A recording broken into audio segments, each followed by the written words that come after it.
We are officially recording, which means this is episode 38 of Both Laugh, the Dying Scene Quarantine Chat Show. As always, I'm Jay Stone, and today we've got sort of a very special edition of Both Laugh. Some of you might know that May is Mental Health Awareness Month, and I certainly admit to that I haven't been doing as much as I should to help promote that, even though it's a cause that's very near and dear to my heart.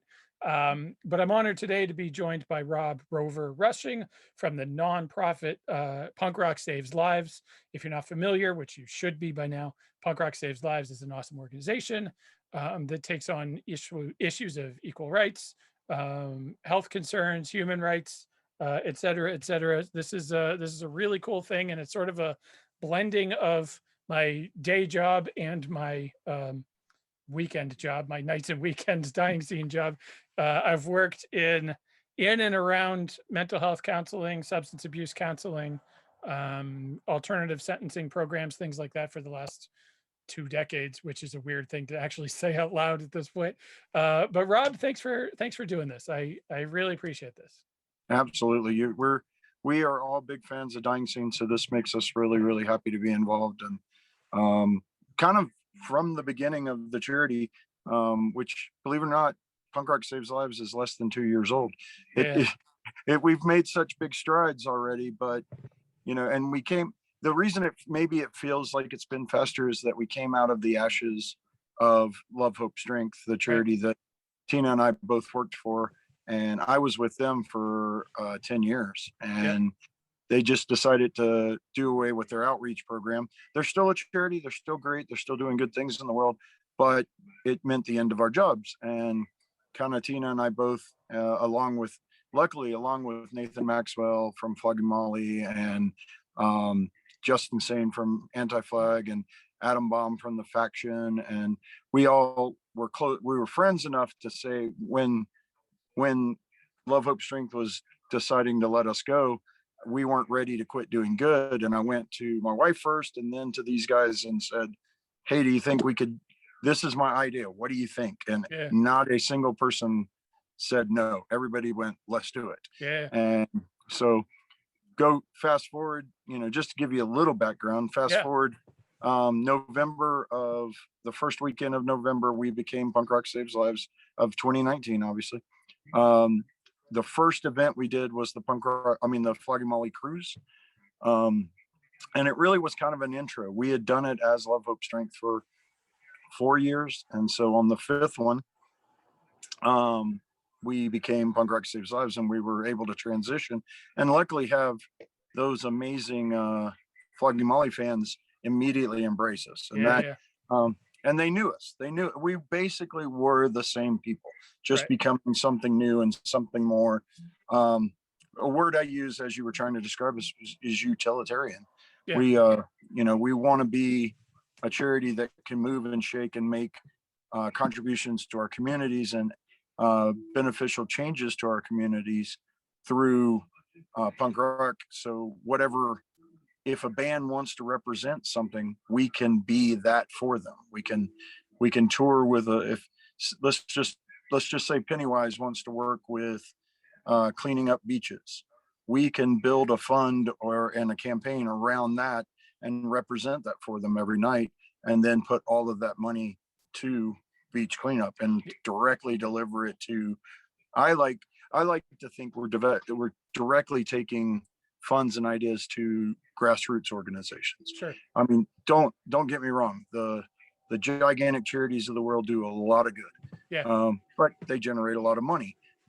We'd like to, figure out a way that we can survive, yet also funnel a lot of fundraising directly into other grassroots organizations. So it's, so that kind of was the impetus of the idea.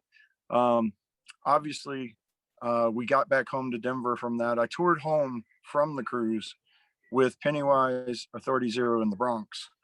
And awesome. They played, it was crazy. They played all the way from Miami because Pennywise was on the cruise with us, and so were the Bronx. Yep. And Authority Zero have done the cruise a lot, but they weren't on this year. But they met us at the first, we get off the boat in Miami. The next night we're playing a show in that tour, and it went all of the stops got me all the way home to Denver. That's So great. it was like I got to drive home anyway. I might as Right. well table with my favorite three of my favorite bands. Right. And so we were lucky to do that. But we got home and spent, you know, the rest of December, January, February getting ready to be be it. And Yeah. I left in March to meet Anti-Flag. We were doing the whole 2-month Anti-Flag tour, and I was all the way to Rochester, New York. And I don't know if you guys know of 1916, but an amazing Yeah. Irish Yeah. punk.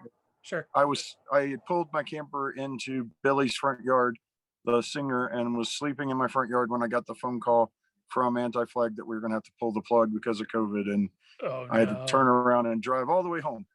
So we get all the way back here, and then obviously the pandemic is full raging within a few weeks of that. Yeah. And we were, we pulled the tour because it was getting scary. Nobody knew what was happening.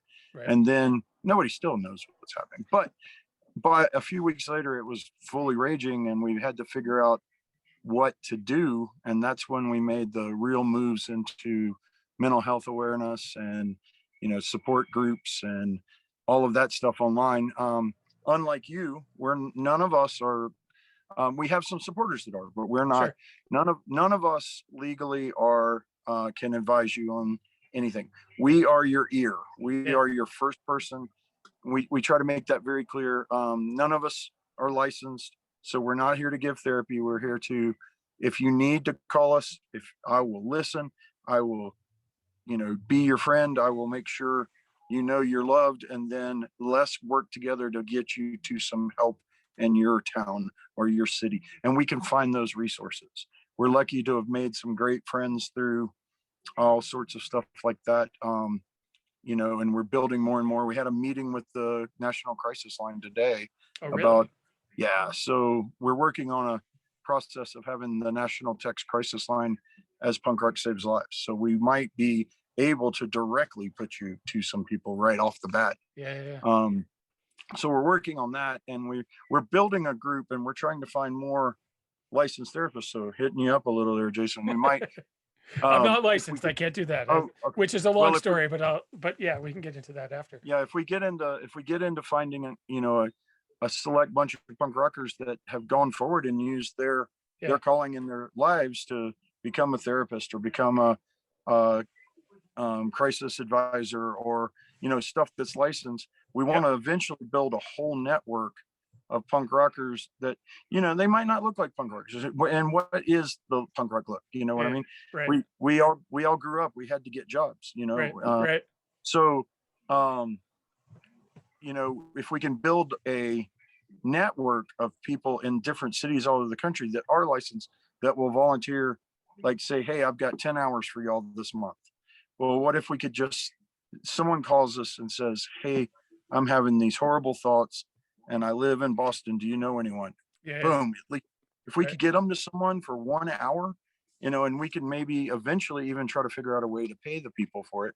We're still in the process of building all the fundraising and all the, operating day-to-day kind of stuff. And Yeah. it really is grassroots. We look like a giant organization already, but in the grand scheme of things, it's me and my wife doing just about everything with some help from our board of directors. And we have Leland Fallon, our artist liaison, and a lot of punk rockers know him because he's worked with other charities for a long time, and he's wonderful. And we got Mackenzie Walters out in Albuquerque, who's kind of our female on the scene, and really helps us with feminine ideals within the scene. Total riot girl. She's badass. I love her to death. And then we've got Dan Falkenthal out in Chicago, who is our mental health advocate, and he really is the one every day posting the affirmations, on our websites and on our Instagrams and all that stuff. You'll see every day there's something, you are positive, you are all this stuff, and it's phenomenal because just those little things every day can help someone. Then we got our awesome buddy in Cincinnati, Joshua Kramer, who does most of our graphic design and everything when he's not being a fireman. So Oh like we wow. said, Yeah. like we said, everybody's got real careers, but they want to, or have gone to that, but that doesn't change the ideals of, of being a punk rocker and growing up. And, we subscribe, and I commented on your Joe Strummer tattoo before we Yeah. went live, but For you those might have that heard. haven't seen it yet, I don't think it's made its show That's appearance yet, but that's absolutely gorgeous. I love color work, and yeah, that's um all. That's like, so I love black and gray and whatever, but I like sort of looking like a NASCAR car. I like, yeah, it's like that's what I collecting am. bumper stickers. Yeah, yeah. Yeah, I That's am too. I don't have complete sleeves, but I have yeah, more tattoos than my tattoos on my arm are probably more than most people's sleeves, because right. there are this one's all travel. When I tour with bands or Oh festivals, yeah, yeah, yeah. Yep, if I fall in love with a city, I get a tattoo for that city. So, sure. and it's You all on this arm at the moment. you So have a Tennessee flag I on do. your arm. So I was in a photo pit once, and I don't remember where. I was just thinking about this the other day. It must have been Warped Tour, I guess. But I was wearing I had a Tennessee flag hat that I got at the Nashville airport on one of the trips that I went to Memphis to go see Lucero, because we go to their block party every year. And I remember we sort of made a connection that way. You're like, "Hey, are you from Tennessee?" I was like, "No, I just bought the hat at the airport because I liked it." I was born right outside of Nashville, Oh, okay. but I grew up in Savannah and Atlanta, Georgia. Yeah. But after college, I went to college in South Georgia, and after college, my biological father, still lived in the Nashville area, and he was like, "Son, I haven't done a whole lot for you. I know you're doing this music thing and all of that. Why don't you move to Nashville? You can live with me for free, and you can get back to your home roots." So I took a chance at 23 and Mhm. moved to Nashville and lived there for 18 more years. And Wow. it was an amazing time. I worked for a lot of amazing bands, a lot of amazing venues there. It really got me built into the music deeper than I already was in Atlanta and Savannah. And I did some exploratory tours with bands in the 90s and 80s with amazing, black rock band from Atlanta called Follow for Now. Was like my first chance at real roadie job and all sorts Yeah. of stuff. But I worked at a venue in Savannah and worked for every band you can imagine when they were coming up in the Yeah. late 80s, early 90s. And it was it was a really cool thing. So when I moved to Nashville, I had a little bit under my belt, but I got there and really got some. And then I took kind of a Scott Rudinski-ish weird detour, and it might blow your mind, but I kind of burned out on music in my late 20s, early 30s, and I was a golf pro for 10 years. Oh, for So real? yeah, Oh, that's I wild.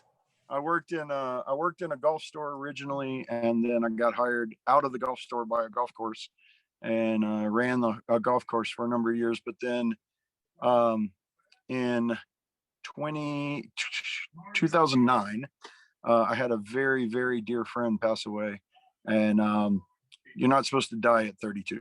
No.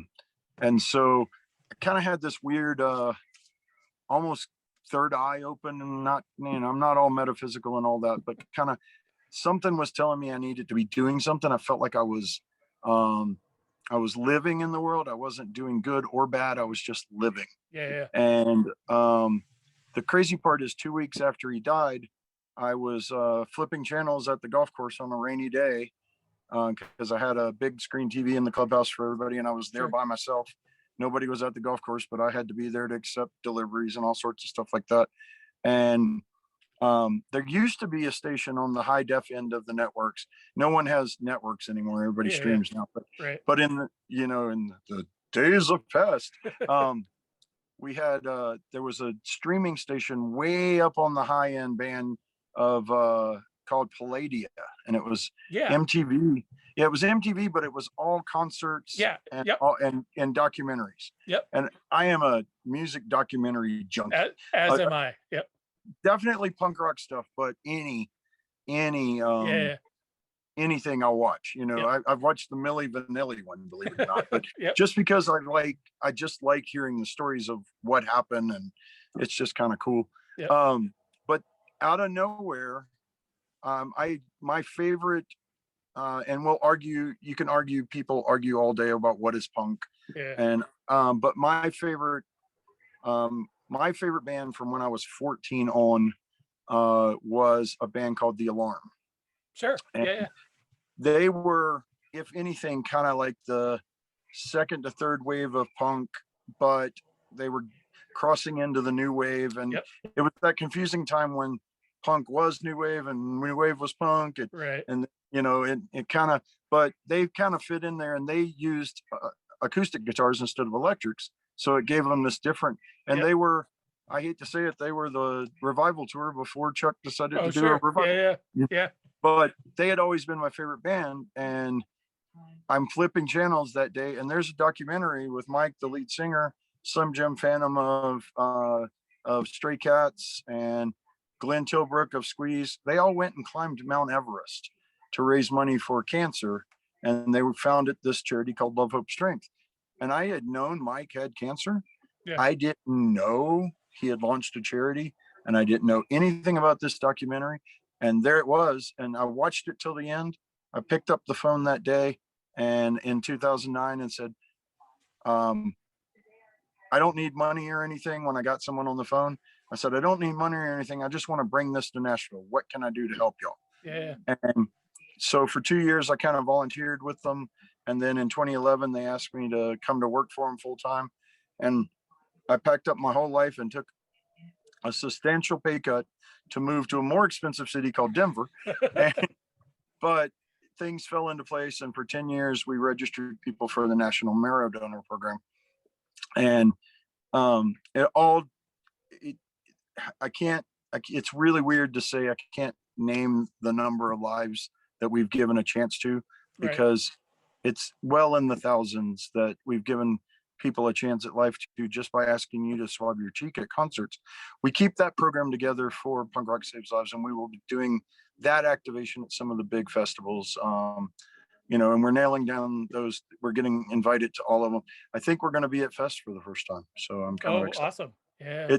They offered us a free table in the flea market, so I just got to make sure everything's right and in line, and we'll be there for the first time. And there's so many great bands playing that. We're definitely going to be at, I think all of them are playing. Yes. Yeah. We're definitely going to be at Camp Punksylvania, a new festival this year. Yeah. And the ladies that have put that together are so inspirational, and I can't wait to make it happen. Matter of fact, we're working on a special edition skateboard. Oh, nice. I didn't hear that. No, it's really cool. I've seen the design, and as long as everybody's out of wood right now, so because of the pandemic and the wildfires and everything, but as long as we got it in, it's in September, so we've got it in 4 or 5 months in advance. Hopefully we'll have them done in time, but if it looks like it's going to happen, there will only be about 60 for sale. So they're going to be a really collector's edition, kind of crossbreed Camp Punksylvania Punk Rock Saves Lives skate deck. That's awesome. With Earth. We work with Earth a lot, which a lot of you don't know is Jason DeVore of Authority Zero. Right. But he and Clay Lake launched or re-brought Earth back to life. The original, they own the copyrights to the original Earth and all of that. Oh, wow. Okay. And so, I didn't know that. Yeah, it's really cool. So when they wanted to launch their own company, they wanted to call it Earth, and then realized that there was an Earth. And so they went back and, worked with the people and bought the copyrights and all of that. So they actually have the ability to use the old logo, but they don't. But it's really cool stuff. But after all that, I get back here, and we're trying to figure out what to do with the charity. And my wife is a huge mental, and I say my wife, guys, Tina is the director of the charity. When we founded this, I might be the face, but my wife does so much work. It's insane. She's the director. We want it to be woman powered. We want it to be completely equal and completely Unitarian. There's a word. Another word. Utilitarian and Unitarian. But we really want it to be so encompassing of everything, and that's why the missions have become wellness and equality. And wellness encompasses so much right now. I don't know if you've seen the last day or so, and I don't know when this will air, so it's always needed, but the we're doing a huge push right now on period awareness. And, Mhm. a lot of men obviously don't know what a lot of women have to go through. And period supplies, especially to the underserved, are so expensive that a woman shouldn't have to choose between food and period supplies. Right. Of Um, course. and, in that, you might think you're talking about homeless or something like that. No, I mean, there's young people getting out of college that are straddled with so much debt and trying to start their lives, Right. and a lot of them can't afford to buy tampons. Right. And so we're working with a charity out of Denver also called Period Kids, and we're going to be doing some period supply. The next week is period awareness week, and we're going to Th- get people. this will So probably go up on Monday to start that week. oh, So yeah, so perfect. perfect. Perfect. And mixed with Mental Health Awareness Month. So, Yeah. which is incredible. And we'll get to some mental health topics as we go. I'm kind of a talker, so if you No, need to that's kick me, to the curb, you can. But no, um, I tend to ramble a lot when I talk and sort of think extemporaneously. I'd rather just have the guest talk. They don't need to listen to me. We're not, but but we want to. it's I'm glad that you sort of mentioned that though. That's I think for a long time that was a blind spot for me personally. But I think really so the job that I work now, I work for a substance abuse treatment facility. I work for a detox in Massachusetts.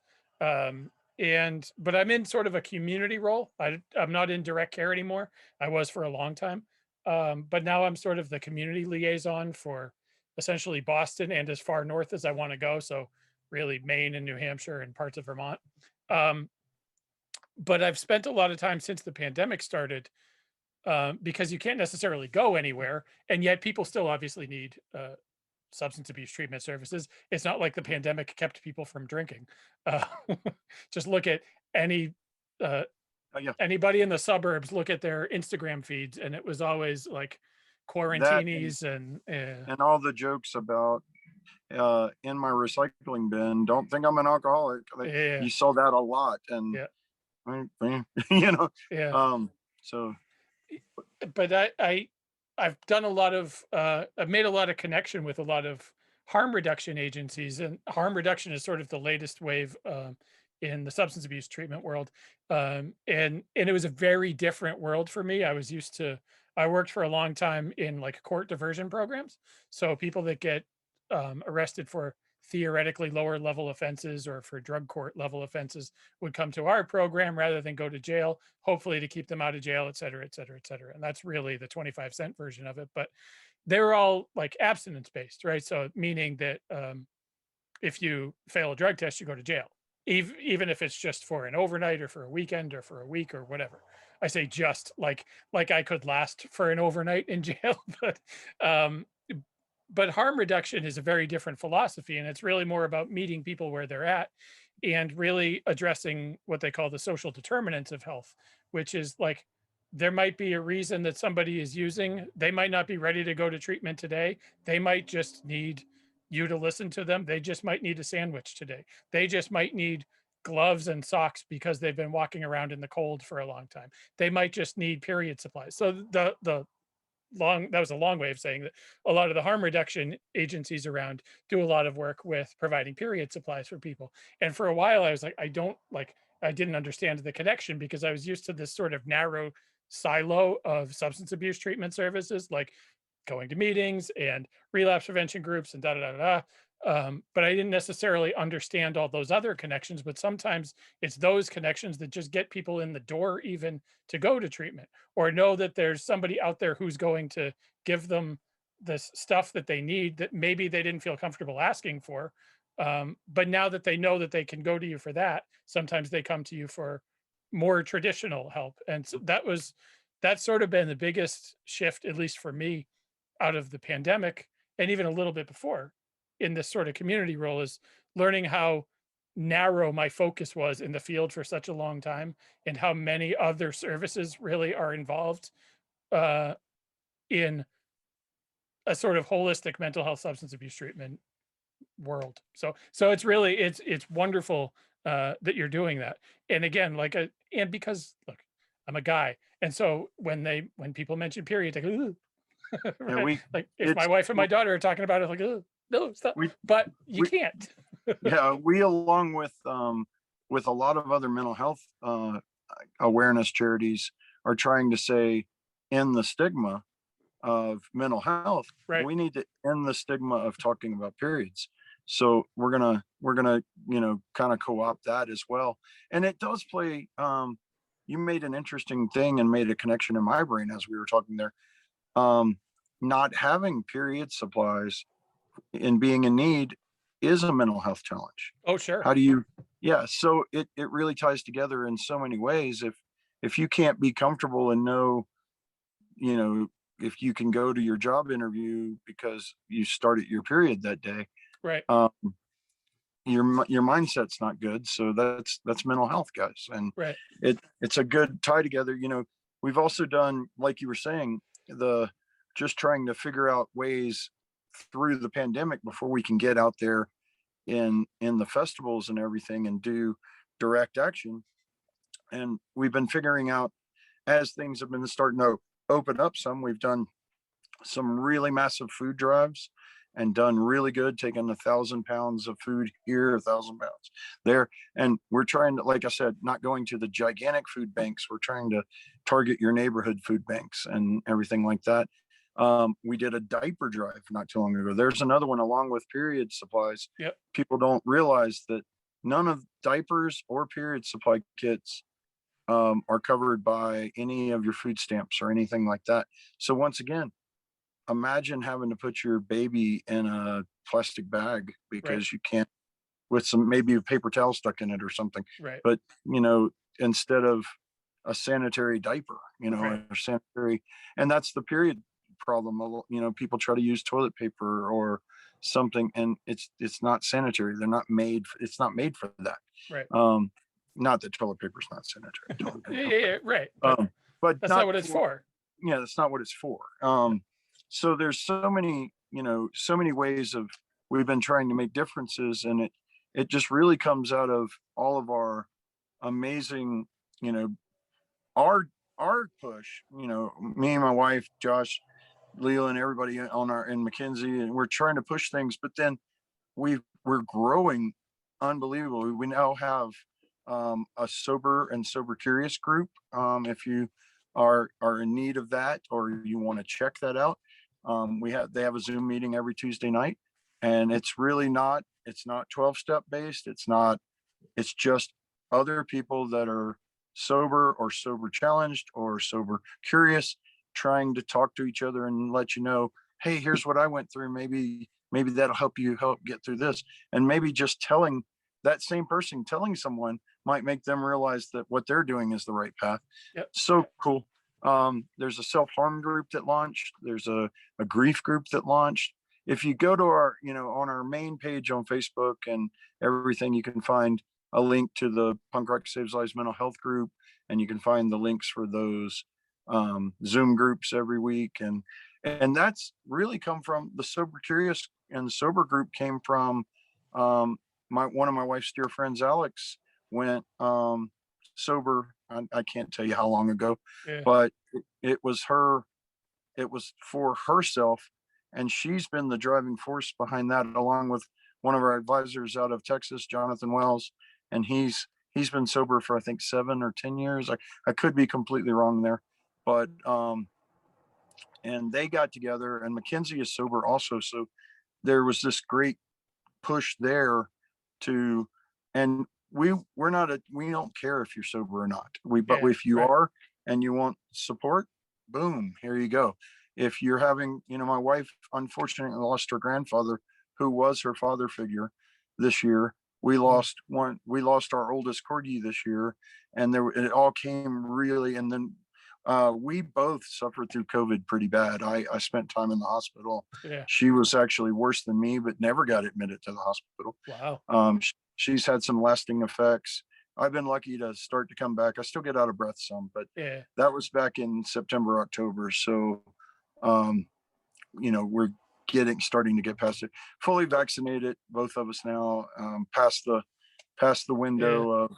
So we actually, for the first time since in a year and a half, I got to see my mom for Mother's Day. I flew home to Savannah to see my mom for first time Oh, a year that's and a half. awesome. That's awesome. And I'm a 51-year-old only child, but Yeah. so you gotta. I love my little mom to death, and I had to go see her, and because my parents were vaccinated and we were vaccinated, we felt like it was okay now to take that chance. Yeah. You can obviously still get sick, guys, so please, we wore masks on the plane as a convenience to other people. I know mask mandates are opening up all over the place, so just be smart. Don't let anybody bully you into wearing one if you don't want to, or wearing one if you want to. Be you. Do what you think is right. Follow the guidelines. If a business asks you to wear a mask, guess what? That's their prerogative. Yeah, don't be a dick. Yeah, yeah. Seriously. That's kind of the general thing is don't be a dick, right? Yeah, that's Mr. Dennis Jaggard there. Right. So Right. a little 10-foot pole, don't be a dick song. Yeah. Right. But that's a good, I joked for years that I started because of the Flogging Molly cruise, I joked that I started a religion called Salty Dogma was the church. And I started a religion, and the only rule of the whole religion was don't be a dick. Yeah, right. And if you happen to be a dick, apologize to the person and buy them a beer. And if they don't drink, give them a hug. There you go. There's the whole religion. Yeah. It's really, it shouldn't be much more difficult than that. That's a good guiding philosophy. Just don't be a dick. Right. It's pretty. Or if you want to tone it down a little, don't be a Richard. That's what they say. I've heard radio stations saying that, so I guess that's how they get past saying the word dick. But it's a name. Why does it matter? No. It was my grandfather's name, for goodness sake. Yep. But I do want to point out that awesome John Snodgrass shirt on. Isn't that wonderful? John is a great human being and a great artist. And I'm lucky I've done some tours with him, and he lives right up the road in Fort Collins, so we get to see each other on a semi-regular basis. Obviously not since the pandemic, but it's really cool to see other people rocking John because he's so much fun. I think I'm rocking a little Suicide Machines tonight, so I appreciate that. And Jason's on our advisory board, and Jason, the Suicide Machines, and Anti-Flag are two of the bands that I honestly, if they tell you they stand behind something, and they mean it. It's not a show. It's not them trying to sell albums. We really care. And so the fact that Jason and Justin are on the board, Justin's on the board of directors, and the advisory board Jason is on, and I can call him and ask him an opinion on something, and he's going to tell me straight. And it's pretty amazing. So it's really cool. The bands that really rallied to us right off the bat and have been supportive. And the mental health thing is really, as we've come, I just got a text if that's showing up for some reason. Oh, no, I don't see it now. Go away. There we go. But the mental health aspects have really, and the bands have really helped us open up to that, because they get asked by people all the time, and now they have us to refer to, and then it's been really, really cool and growing every day. The last 2 weeks we've been bombarded with our festival lineup giving us, well, it looks like we're going for it. Are y'all coming? And we're like, whoa, we got to figure all that out. I'm going to give the camper a little test drive. Saturday and Sunday, I'm going to do the 10-hour drive over to Kansas City to get one of my corgis lives in Nashville half the year and here half the year. And so it's time for me to get my boy. Yeah. And Kate, my ex, who has half custody, is going to meet me halfway in Kansas City. I don't know if it's actually halfway, but it's an easy place to meet. So I'm going to run the camper over on Saturday, get my dog on Sunday morning, and drive back. So a little. I'm used to those 10. Well, that's true. When you've been on the road, that's nothing, right? So, and if you're by yourself and you have a camper or a vehicle that's big enough, if you're tired, pull over, take a nap. Right. You know, it's I get that point when I hit the 8 to 10 hours behind the wheel, and I'm like, man, I'll just pull over, and 15 minutes later, I can drive 8 more hours. Just one of those quick little power naps can change the Yeah. world. I do And that's not not have that in me. But well, then again, that's I haven't something been I on the road myself. forever, so I didn't have to learn that, you know. It's that's one thing that I had to teach myself was you don't have to do it all. Take a nap. And it changed my mental health when it was out there touring because okay, take a 15-minute nap. And Yeah. luckily, the last 7 years of touring, I've had either the little camper or now an RV that allows me to, it's kind of like my own little house on wheels and tour bus. So I follow the bands. And a lot of people don't realize that. They think, oh, you're on tour, you're riding on the bus with the band. No, Yeah. no.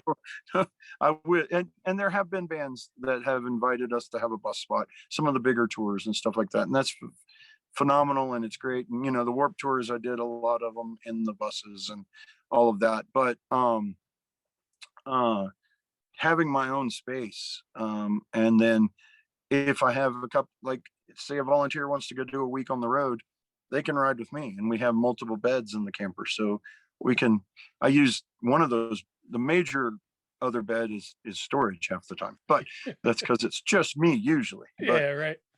Um, but that's a one, mental health thing. You gotta get what's right for you. And I'm getting text by Brent from Reno Divorce now. uh, if you guys don't know those guys, please check out Reno Divorce. Fantastic punk band out of Denver, and they are. I don't know if you've seen the Punk Rock Saves Lives Volume 1 Sure. album that we have out. There's only about 100 left, so if you haven't ordered one, get one. And we had a production problem. I don't know if you saw that. I saw that on Instagram. Yeah, that's unfortunate. All but 8 albums were warped Wow. when they got to us, and luckily, Any idea how that happened? yes, we now know. Pirates Press got a hold of the actual production company in, I think it's Prague. Yeah, I know they're in the Czech Republic. Yeah. Yes, and the awesome people at Pirates Press went and looked into it, and it was their fault. They actually boxed them hot. Wow. And that's why they were all warped identically. Oh, okay. They boxed them too soon. They didn't let them cool before they sleeved them and boxed them. Yeah. And the people admitted that, and they've jumped us up on the schedule. So if you did order one already, it shouldn't be too much longer. We're just waiting for the final to be sent to us, and they will be that awesome green still that the picture showed. Yeah. I was keeping that secret. We had not said anywhere that it was going to be olive green, and lo and behold, Adam gets them.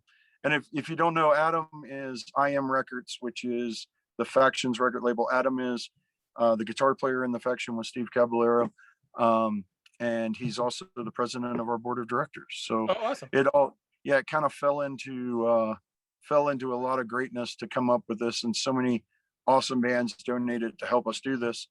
And once we get the final tally done and everybody their albums, we're also making part of the proceeds of it most of it's going to our operational budget to help us get ready for the tour season and all of that. And we are already working on volumes 2 and 3, and Adam wants to do 5. So wow. Hopefully, if you're a band and you watch this, you're welcome to submit. Just email rob@punkrocksaveslives.org. We are only making 1,000 of each album, and it's only vinyl. We're making that was our push as a fundraiser, and we're not asking the bands for the rights to the song or anything like that. They still maintain the digital right and all of that. And so there have been people going, but why can't I get a CD, or what can't I do? And I'm like, that's not the agreement we made with the bands. Right. And we really wanted to make it special, and that's why it's vinyl. And even if you don't have a record player, this thing's so collectible with the bands that were, when the Descendants openly give you a new track that's never been released, we might be doing something okay. Flogging Molly sent us a version of Salty Dog that is acoustic, brand new. They did, and has never been released. Anti-Flag did a re-recorded an acoustic version of 2020 Vision, the title track of their new album, and gave it to us, and they're not going to put it anywhere else. They say they're welcome to, but Yeah, right. Reno Divorce leads off. And here's the crazy part. Adam and I have a band, and I guess for me, Adam and Leland producing this whole album, our one push was that Try would have a Try stands for These Roving Years, which is our band. Sure. And it's the first time I've recorded vocals in a band since 94, maybe 90. So it was really, really cool. I kind of became a professional, steal a line from High Fidelity. I became a professional admirer or professional, maybe it wasn't admirer. What did they use? But whatever they used, I was that way. I kind of just became the ultimate fan and band supporter and everything. And now I'm venturing back into making art. It's pretty cool. So, but we have a track on there, Bouncing Souls, Face to Face, and Barstool Preachers. Is that Barstool right? Preachers, and it's a brand new song. And I'm not sure if they'll put it on their new album that they just recorded, but they're so excited about their new album. And if it's half as good as this track, I think Mercy Music from Las Vegas have one on there that's unbelievable. The Faction, obviously without them being the Faction, but we have they went in and re-recorded all of their hits right after their last show ever. They say last show ever. I think their 40th anniversary is coming up, so I'm hoping that they'll do some shows for the 40th. It's never a last show ever. Yeah. But they recorded all of their greatest grinds, not greatest hits, but greatest grinds. And they gave us the 2020 version of Skate and Destroy. Oh wow! So it sounds great. And not that you couldn't in the old 1982 version or 83 version of Skate and Destroy, could you understand the lyrics clearly? But you can now. It's really cool. And I'm a lyric guy, so that's so that's really rad. And that's, I mean, like I said, there's only 1,000 and about 900 of them are already pre-sold. So when this airs, if you haven't gotten it, go to I Am Records with an S store. Yes, that's 2 S's in a row, .com, and pre-order one. And hopefully you'll get it in the next couple of weeks. We're just waiting on them to get here from the re-pressing. Yeah. And wherever people are watching this, if it's on YouTube or if it's on a podcast, wherever you choose to listen to this that you're listening from, the description will have as many of these links as I can find. So to the charity itself and to the record and all that stuff. Yeah. You're welcome to put any of the links for the support groups and all of that. And if you need anything, just email Tina and I, we'll blast you. And there's there's so much cool going on and so many bands and people that really get this. I mean, it's really cool. I made you show your Joe Strummer tattoo, but I never said, if you've watched any of our PMA sessions on Wednesday night or anything, we all the time say that we come from the Joe Strummer school of punk. And that was to be exemplary kind, and being punk is being kind. And that was Joe. And so when I saw that you had done the Strummerville, or excuse me, Joe Strummer Foundation tattoo, they changed the name. I still have some buttons that say Strummerville. Yeah. Fantastic organization too, so check them out. And the Alarm, who I worked for 12 years basically, were direct descendants of the Clash. I mean, they were called Clash Junior when they came out, and the drummer of the Alarm now was the last drummer in the Mescaleros. So that's really? I didn't know that. That's a great tie to get. That's my super one regret in my 51 years on this earth and punk rock, is that I never got to see the Clash or Joe Strummer live. That was or meet Joe. And that, to me, that all kind of rolls in together, because I've been lucky enough to be in the industry where usually if I love a band, I'm going to meet them somehow. And only one or two have let me down. Almost everybody has stood up and been there. But luckily I've gotten to sit with Smiley, who was the drummer of the Mescaleros, in a pub and just talk Joe Strummer stories. Yeah. And he told me, talk about one of the most fabulous, sitting in a pub in Wales, hearing Joe Strummer stories while drinking a pint. It may not get better than that. Yeah. No, Yeah. no. Well, other than my jersey tattoo, was Brian from the Bouncing Souls giving me a tattoo. I'll show you. In There you go.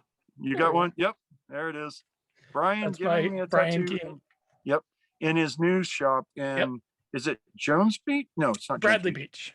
Bradley Beach. Yep. I knew, and it's right beside the famous one. Whatever the famous beach that Bruce Springsteen made famous. Asbury Park. Yeah, it's like Asbury 10 minutes Park. from Asbury Park. Yep. Yep. So sitting in Brian's shop, getting a jersey tattoo, he did the Wonder Bar. What's the mascot? Tilly. Oh, Tilly. yeah. That's his name. He gave me Tilly as my new jersey tattoo. While we listen, he was like, "I'm doing a jersey tattoo on you. We're gonna listen to Springsteen the whole time." I went, "Okay." That's And perfect. then in the middle of it, Brian Fallon called on his phone, and we were like, "Brian, get over and come on, hang out." And he was like, I'm in Europe." but if Brian had shown up, I don't know of a more New Jersey day. Yeah, right. Of course. Yep. The funny part is that was my off day on tour with Ozzy Osbourne. So Oh, wow. yeah, we got to do bone marrow drives on the entire last Ozzy tour. Wow. And that was right before the end of the charity too. So it was pretty cool. And I'll stand that there's an argument that Black Sabbath might have been a punk band. So or influenced by. Oh, So, absolutely. Absolutely. So yeah. they did it their way. I stand by the argument that if a band does it their way, Right. that's punk rock. And Yeah. and I said last night on Mike Fisher and I were talking last night for his podcast, and we think that original hip hop was punk rock as could be, and it's because it was a revolutionary art form. Oh, sure. Yep. And that's, to me, punk rock and rap kind of genesis at the same time. Yep. And like down the street from each other, really. Yeah. If you want to go into like if you want to argue 70s that New York was if you want to argue that New York was the epicenter, and London and LA London and New York considered to be the epicenters, but there's argument for LA, there's argument for Sure. It's just I think there were so many punk bands before the coin term. I mean, MC5. That was a punk band, and there were way before there was the term punk. Right. So there's so much more. The Runaways were a punk band, Absolutely. and then all of a sudden, and then when they're together, the Sex Pistols. It's famous that Joan Jett sees the Sex Pistols breaking as they're the Runaways, and all of a sudden the next day Joan's all punked out. Yeah. Right. And we call Joan Jett the queen of funk. Right. So there you go. So right. So it's I for a long time I kind of felt bad that I would argue what was punk and what wasn't. And over the last few years, I still say it sometimes, but I try not to, because I really believe that any band or any movement that does it their way, does it DIY, and goes for it relentlessly, is a punk band or a punk movement. So I don't know if you're familiar with Craig Finn from the Hold Steady. I love the Hold Steady. As do I. And speaking of Fallon, I think it was Craig Finn opened. They did sort of a solo acoustic tour. Fallon played just by himself, and then Craig Finn opened, and he was debuting really a bunch of new songs. And he has a song that has since been released, but a lot of the hook of the first verse is about punk rock and like being introduced to punk rock, and how like the person who told him about punk rock said that there's no rules, and he didn't realize how many rules there were to being punk rock. It was awesome. And it's one of those songs I vividly remember the first time I heard it and laughing out loud as he was, because the hook is like, there's so many rules, and I remember laughing out loud in this otherwise quiet club. I was like, "Oh shit." Yeah, But that that's was perfect because we got into this infighting for such a long time about what is punk and what isn't punk and what is selling out and what are you allowed to wear, what are you not allowed to wear, can you wear what color laces can you wear on your Doc Martens? It's mhm. like Yeah. it seems like we're past that, but oh, that was I a have I'm kind of semi-famous for having the reggae laces in my yeah, doc. I've done that for like the last 10 years, and yeah. I struggle to find them. So if you ever see any uh, of the reggae colored laces, please let me know. I'm down to like one or two pair. Believe it or not, Vans had them for a long time, so I would order them from Vans, but I don't know if they still do. I need to check into that. If I ever Um, go into the city, because we haven't been into downtown Boston in, well, since before the pandemic. So I don't even know what stores still exist on like Newbury Street in that area. But if the Doc Martens store is still there, it used to be right across from the Van store. So one of the two may have them. I'll check them out. there you go. Yeah, they're just in the. I actually have a pair of um, checkerboard that I've kept, but I've never put them in a pair. Yeah. But um, and it's weird, it's not to be cliche or anything, but I've worn Doc Martens since the '90s, and if you put a good insole in them, they're the only shoe that doesn't give me plantar fasciitis. So, Yeah. Yeah. Yeah. and as much as I'm on my feet at festivals and stuff like that, I do wear really. I bought to go old man. I bought a actual pair of green New Balance and put really nice insoles in them that I wear with shorts at festivals because Doc Martens, number one, we look grunge if we wear, Right. upper docks with shorts, Right. but Yeah. plus they're hot. Yeah. So that's the only time you pretty much don't see me in a pair of Doc Martens is if you catch me in shorts at a festival when I'm sweating to death in 110 degrees with 100,000 people, you know. Um, so I bought a pair of New Balances probably 5 or 6 years ago now, but for the same reason. But I was sort of inspired by Lenny Lashley from Darkbuster, from Street Dogs, et cetera, et cetera. And I saw love him Lenny. play a show at the Midway Cafe, which is like the place he's bartended for 100 years.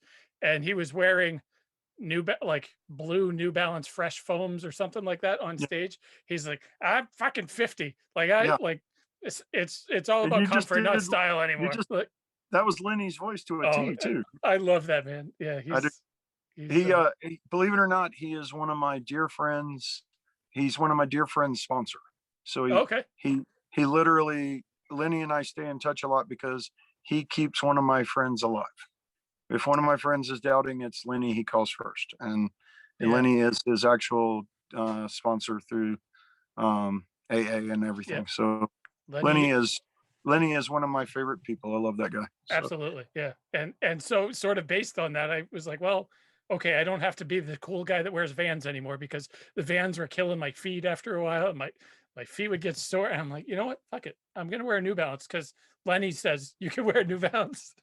I think it might have been 2012 or 2013. I was wearing Vans and um, Adidas skate shoes all the time and working, you know, 10 festivals in a summer for the charity. So I'm on my feet for 12 hours a day and I got a case of plantar fasciitis. And if you've never had it, you never want it. It quite possibly is one of the most severe pains you'll ever deal with in your life.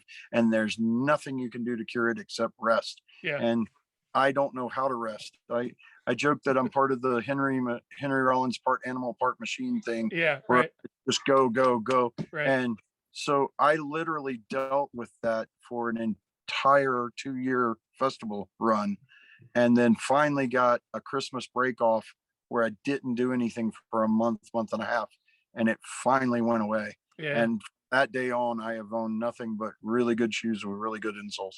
Yeah. And I know that sounds, and I do get called at some of these festivals. I get called the festival dad, Yeah. and that's because I try to help people, Right. and I'm just like, hey, sunscreen, Right.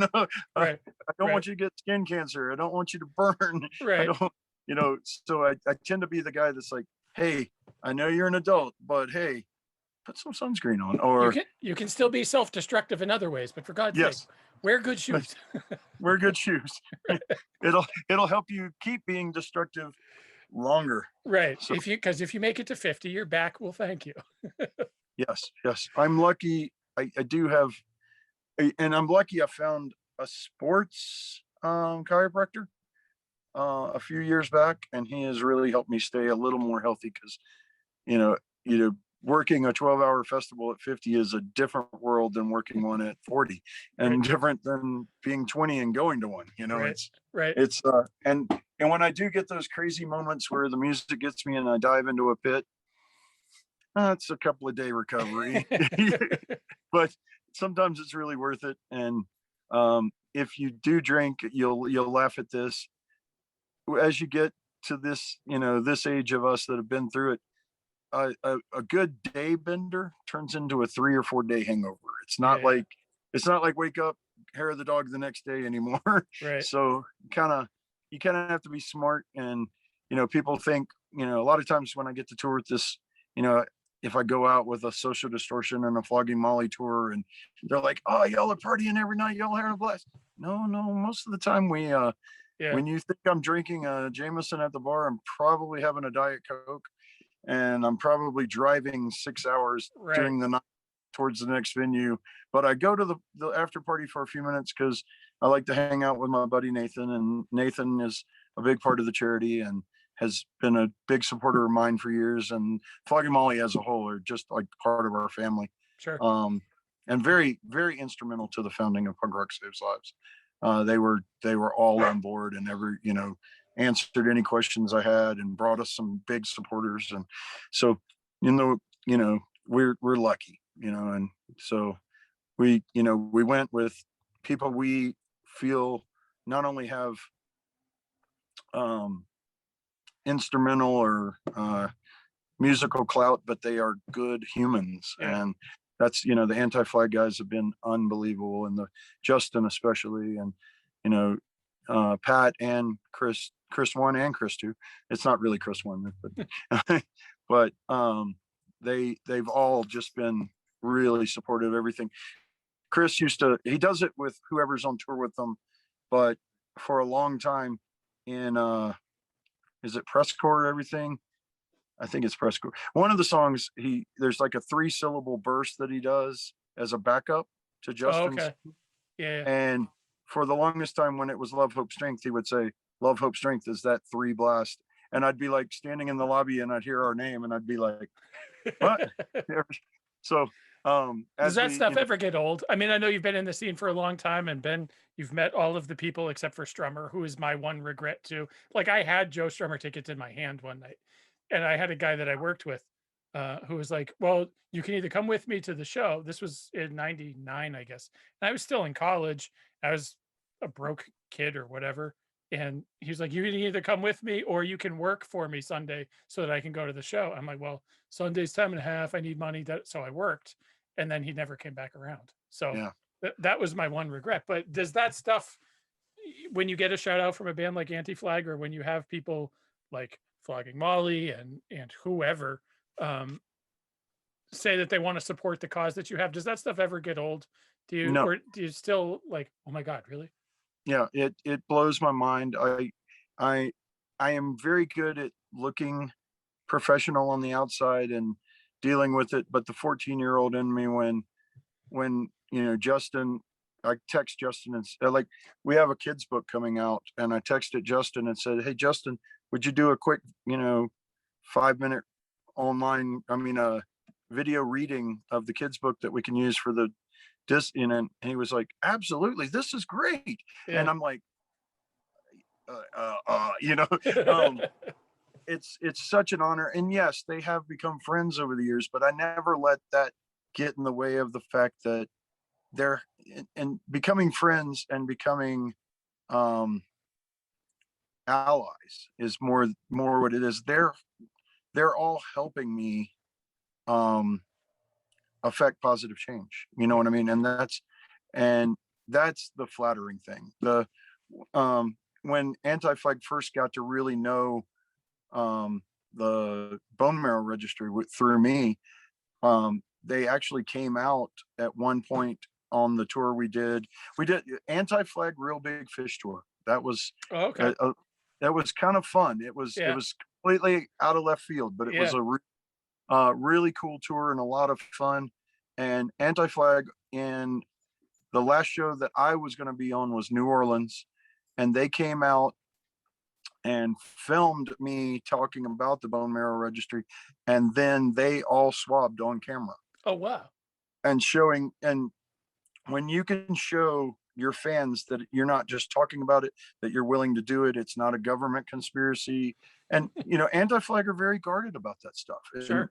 they if they're going to support you, they're really going to check you out. Yeah. And so the fact that they did that, and then they put together and cut one of their songs together of me talking about the bone marrow registry and them swabbing, and it's out there, you can find it. Yeah. And that was such an honor. And when uh Dave King at Riot Fest 3 or 4 or 5 years ago, on stage started talking. I'm standing off to the back of the stage. I don't walk at the festivals. It has to be a band that I absolutely love for me to walk away from the booth, because I'm kind of a workaholic. But luckily at Riot Fest and Punk Rock Bowling, we're kind of wired in so much that I have really good volunteers, and Yeah. my wife is there to run the booth and stuff. So I've done a lot of artist relations over the last 3 or 4 years at each of those. And I'm standing on the back of the stage, just kind of enjoying Flogging Molly, which I don't get to do very much. And Yeah. I was like, I'm gonna watch my guys this time. And Dave starts telling 100,000 or how many kids are watching at Riot Fest in Chicago what a great charity Love, Hope, Strength is, and you should all go get swabbed. And he called me a giant bastardo to the whole crowd. And I'm like, Dave King just told 60,000 kids that I'm a bastard. Right. Yes. Yeah. Right. I've And made it. in Dave's world, being a bastard is a good thing. Yeah. Right. So, that's the way. But so I mean, those things are just cherry, that just a little good for the ego, because we work very hard to help people. And when you put yourself out there all the time, sometimes you start to get run down. And just those little, you might not think they're little things, but they're little things, and they just kick me in the butt, and here we go again. You know what I Yeah. mean? And Right. it's really great when, through this whole thing is, we've really, we're pushing all these mental health issues and everything. And when we've done these PMA sessions every week, I do a live thing Right. on Facebook every week. Yeah. And I mean, we had Jimmy from Pennywise last night. Jimmy last Yeah. night. Yeah. Jim from Pennywise calls in and just sits there and talks with us like and he is. I don't want to do this to mean it in a bad way, but Jim's a bro. Yeah. Right. And that's awesome when Right. when Stacy D or Lynn Lee call in from Bad Cup and just want to sit and talk and affect change with people. And Yeah. Stacy's really wired in with the Sidewalk Project. Yeah, they do amazing work. Yeah. Oh, such amazing stuff. And I know Riley does a lot with that. If you Yep. And we had Riley and come on and tell her story, such an inspirational story. And just all of that, just it's the inspiration in our scene is just unbelievable. We had someone that I even joke with him about punk is Andrew Mcmahon, who was the lead singer of Jack's Mannequin and Something Corporate, and now he's solo as Andrew McMahon in the Wilderness. The Wilderness. Yep. And a lot of people don't realize Andrew is alive today because someone donated marrow to him, his sister. And so Andrew took us on tour as Love, Hope, Strength, and now as Punk Rock Saves Lives, to do bone marrow drives every show he ever has. Wow. And Andrew's fans are fanatical. And if it's funny to say that because that's where the name fan came from. Right. But when Andrew tells people to go get swabbed because it saved my life directly, that people run to the booth. I mean, you would think we had signed up every Andrew McMahon fan in the world, but every night. And he did that at Riot Fest for us too. He gave us an amazing shout out. And the funny part is I knew he was playing, and we grabbed a table and a whole bunch of supplies and kind of bootlegged another booth over in the crowd right Yeah. by a telephone pole, or a light pole or whatever. And we put a booth out there just because we knew he would probably say something and his fans. And he literally looked up from the stage and saw where I was set up and pointed to us. And for like the 5 to 10 minutes after he stopped playing, we signed up over 100 people right there. I Wow. mean, at the pop-up Yeah, table. right. And now, how many more people came to the booth back in the vendor area Yeah. because of him was amazing, but people just swamped us. Yeah. And so the power of having these bands behind us and to really share the ideas and, you know, the cool thing is get to the booth. And now with Punk Rock Saves Lives, you know, we're going to obviously have mental health uh, directories and cards and resources at the booth for you if that's what you need. We will still do the marrow drives. We're going to do, like we were talking about, the period kits. We're going to have period kit building. So we might bring a whole ton of period supplies with us, and how they do it is they get a paper bag and they get people to decorate the paper bags with inspirational stuff. This is period kits.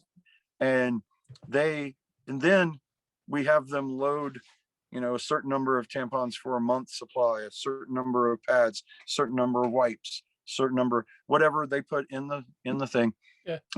So we're thinking about having, like, if we can have enough room in the back of a booth or something, to invite you to come to the booth and build kits and draw the paper bags and be inspiration. So directing, you know, obviously offering you to make a difference in the world without really give us 10 minutes, you know, give us 15 minutes, have some fun, draw on a bag, sit in the shade.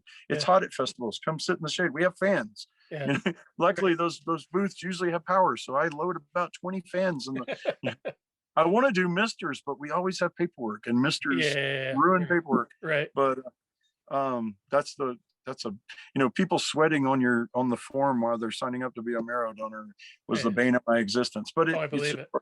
Part of it, as long as the swab didn't get contaminated, we're in good shape. So and that's going to be a big thing. We had a meeting with the Bone Marrow Registry last week, and they're so excited that we're going to keep doing it. We could have moved on from that, but that's so important in my world. I even have a skateboard that I was drawn as a superhero, as Swab Man. And that's awesome. It's weird. It looks like me. I'm flying through the air with a giant swab because I swabbed 200,000 cheeks in 10 years. Wow. But that's still important to us. So we're going to have, the cool thing about to close the whole idea of Punk Rock Saves Lives is we can do more than just cancer. And we still care about that, but we really can. And the mental health thing, and with it being this month, and obviously you start it next week for the week of, we're going to be collecting period supplies right when this goes. But we've really grown in this mental health world, and the support groups are so amazing. So please check those out. And we have a hooligan program, so that's going to be really rolling out there. We need your help to survive and continue to do good. If you could ever, as soon as it hits live on the website, I think she's got it ready, but it's by next week. By the time this airs, hopefully, it'll be up, and you can join us for 5, 10, 50, kind of the NPR model where you can donate, $25 a month. And that, if we had 500 people donating $25 a month, you don't notice it coming out of your account. It's really low, and it would fund us to do so many amazing missions. So please check that out. I don't beg for money, but we are a complete grassroots nonprofit. So if you have it in you, we have ways you can peer-to-peer raise. We're going to have a 5K coming up, virtual 5K. Oh, awesome. So you can run anywhere in the world. Tina's working on that right now. You mind if I hold up the book? No, absolutely. We have a kid's book launching in 2 weeks. So really cool. You'll be able to get it on our website, and I believe you'll actually can order it directly from Amazon. Oh, and you can do it. We're one of the charities for Amazon Smile. So right. I meant to say that. if you order from Amazon, if you use Amazon, and I understand the argument that Amazon's evil and some of but it is very needed for a lot of things. And let's be honest, if but you're listening to this, you use Amazon. yeah, no, exactly. And you can order anything as long as you use Amazon Smile. You can designate us as your charity, and it's a small donation, but every penny adds up. Sure. And so that's really rad. That's active now.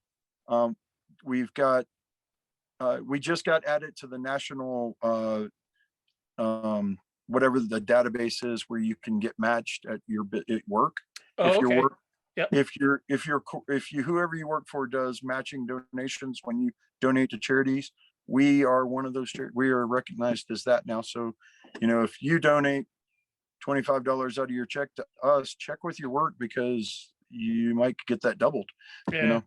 So I'll try to have as many of those links in whatever description, either, like I said, on YouTube or wherever you go for your podcasts. Hopefully, if you're still listening at this point, all that information should be in the description. I'll try to have as much as possible. I don't, because I talk so much. I don't know how long you do these for. I do them until we don't. I like it. My dad will still be listening. I love it. So, it's great. We'll blow it up, and the whole dying scene, the whole organization is just something that's incredibly. I've followed it for years, and I use it. And believe it or not, there's iHeartRadio on. There's I can get it live here in Denver because I have an HD radio in my car. Mm-hmm. But there's a station called Punk Tacos, and they play nothing but punk. Now, it does get a little repetitive because they have to program it. It's not like, it's not a live DJ. Well, there are DJs on it, but they record it all because they're DJs on the primary station, and they volunteer to do the punk side. Oh, wow. And it's really rad. And they, so sometimes it'll get a little repetitive, but Punk Tacos, if you do iHeartRadio, look it up. It's really cool. And like I said, it's one of those where it could be Paramore or it could be Crass. It's that's great. Yeah, and it's incredible. And they really try to give. We're actually trying to get Try on there right now. I'm working on calling the DJ and saying, look, I have another Denver band, and they are based here in Denver. So that's really cool. It's a subset of our alternative station here, and I guess the main DJ is a punk fan and wanted his own punk station. That's great. But if you don't have an HD radio, you can't get it unless you go to the iHeartRadio app. And you can listen to this on iHeartRadio and then just switch over to there you go. Right. And there's basically like 3 of us that are really working for Dying Scene now. And Jacob, who is one of the 2 guys that hosts the Dying Scene radio podcast, which they've had for years, he's a Denver guy too. So Jason Jacob Fox is his name. Jacob Fox. I know who he is. He's a Denver guy, and so there's really like 3 of us nowadays with Dying Scene. The For Love of Punk people were from here too. Yep. Now they had a division in Chicago too, but most of them were here in Denver. But Johnny passed away a few years ago, and I haven't seen a lot. He was kind of the driving force, I do believe. Yeah, Kendra worked for him for a long time. She's in Chicago now. She started the Bad Copy out of Chicago. She's a wonderful human being too. I've hung out with her before, so very, very good people. She's a good egg. There's a lot of good eggs. There's 1 or 2 bad eggs, but there's some good people in this scene. Bad eggs happen, but we just get through them, and just remember, don't be a dick, Exactly.